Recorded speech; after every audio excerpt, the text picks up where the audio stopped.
Hi friends, இப்போ வந்து பார்த்திங்கன்னா நான் கேக்கு தான் வந்து பிரிச்சிட்ருக்கேன். கேக்கு வந்து நம்ம கடையிலே ஃப்ரெஷ் க்ரீம் கேக்கு, நார்மல் கேக்கு எல்லாமே இருக்குங்க, வெரைட்டியாக. இருந்தாலும் நம்ம கடையில் இருந்து எடுத்தோம்னா தெரிஞ்சிடும். அதாவது அவருக்கு ஒரு சர்ப்ரைஸ், ஏன்னா எப்படியும் சொல்லிவிடுவாங்க, கடை பசங்க சொல்லிவிடுவாங்க. அதனால் நான் என்ன பண்ணேன், பாப்பா அப்போ பையன்லாம் வந்து நம்ம வெளியில் ஆர்ட்ரு கொடுத்துடலாமா அப்படின்னாங்க. அதே மாதிரியே வெளியில் தான் ஆர்ட்ரு கொடுத்தோம். பிளாக் கரண்ட் இது ஃப்ளேவர் நல்லாயிருக்கும், எங்களுக்கு ரொம்ப பிடிக்கும். அதனால் சரி இதே ஆர்டர் பண்ணிடலான்னு சொல்லி பண்ணுச்சு. அப்புறம் கேக்கு பிரித்து பார்த்தோன்னே, என்ன நம்ம கடை கேக்கு இல்லையாட்டுக்கு அப்படின்னு திட்டினார். நம்ம கடையில் வாங்கினா தெரிஞ்சிடும் இல்லைங்க, அதனால தான் அப்படின்னேன். காசு கொடுத்து நம்ம கடையிலே நீ வாங்க வேண்டியது தானே அப்படின்னாரு. இருக்கட்டுங்க அப்படின்னு சொல்லிவிட்டு சர்ப்ரைஸ் பண்ணணுன்னு தான் உங்களுக்காக அப்படின்னு சொல்லி அப்புறம் கேக்கெலாம் வெட்டினார்.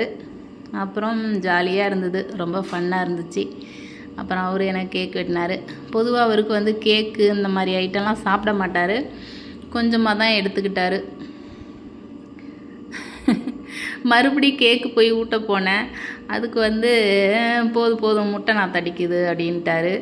ஏன்னா அவருக்கு எப்பயுமே நம்ம கடையோட இதுதான் ஸ்பெஷல் நினைப்பார், வெளியில் வாங்கினா பிடிக்காது அவருக்கு. அப்புறம் பாப்பா வந்து அவங்களும் வந்து கேக் அப்பாவுக்கு ஊட்டி விட்டுட்டு அவளுக்கும் ஊட்டி விட்டார். ரொம்ப ஃபன்னாக இருந்ததுங்க, ஜாலியாக இருந்துச்சு. எனக்கு பொதுவாகவே இந்த பர்பிள் கலரில் இருக்கிற எல்லா விஷயமும் பிடிக்கும். ட்ரெஸ்ஸில் இருந்து ஃப்ளவர் எதாக இருந்தாலுமே எனக்கு இந்த பர்பிள் கலர்னால் ரொம்ப ரொம்ப ரொம்ப பிடிக்கும். அதனால தான் இந்த கலரையே பிளாக் கரண்ட்டுன்னு நினைக்கிறேன். ஆமாம், அதுதான், அதே ஆர்டர் கொடுத்தாச்சு. ஓகேங்க, நல்லா ஃபன்னாக இருந்தது. என்ன ஒன்று, தேவையில்லாத எது கேக்கெலாம் வெட்டுறீங்கன்னு சொன்னார். கம்முன்னு இருங்க, பிள்ளைங்க ஆசைப்பட்றாங்க அப்படின்னோடனே கம்முன்னு ஆகிட்டார். அப்புறம் பிள்ளைங்க பேச்சு தானே இனிமேட்டு கேட்டாகணும். தன்ஷு பார்த்திங்கன்னா கேக்கு வந்ததுலேருந்து எப்படா கேக்கு தருவாங்கன்னு ரொம்ப ஆவலாக இருந்தாங்க.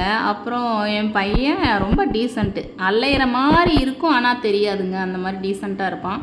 அப்புறம் நிறையா ஃபோட்டோஸ் கொஞ்சம் எடுத்தோம், அதையும் அப்படியே சேர்த்துருக்கேன் பாருங்கள். உங்களுக்கு இந்த வீடியோ ரொம்ப பிடிச்சிருந்ததுன்னா சப்போர்ட் பண்ணுங்கள், சப்ஸ்கிரைப் பண்ணுங்கள், தொடர்ந்து ஆதரவு கொடுங்க. நன்றி, வணக்கம்.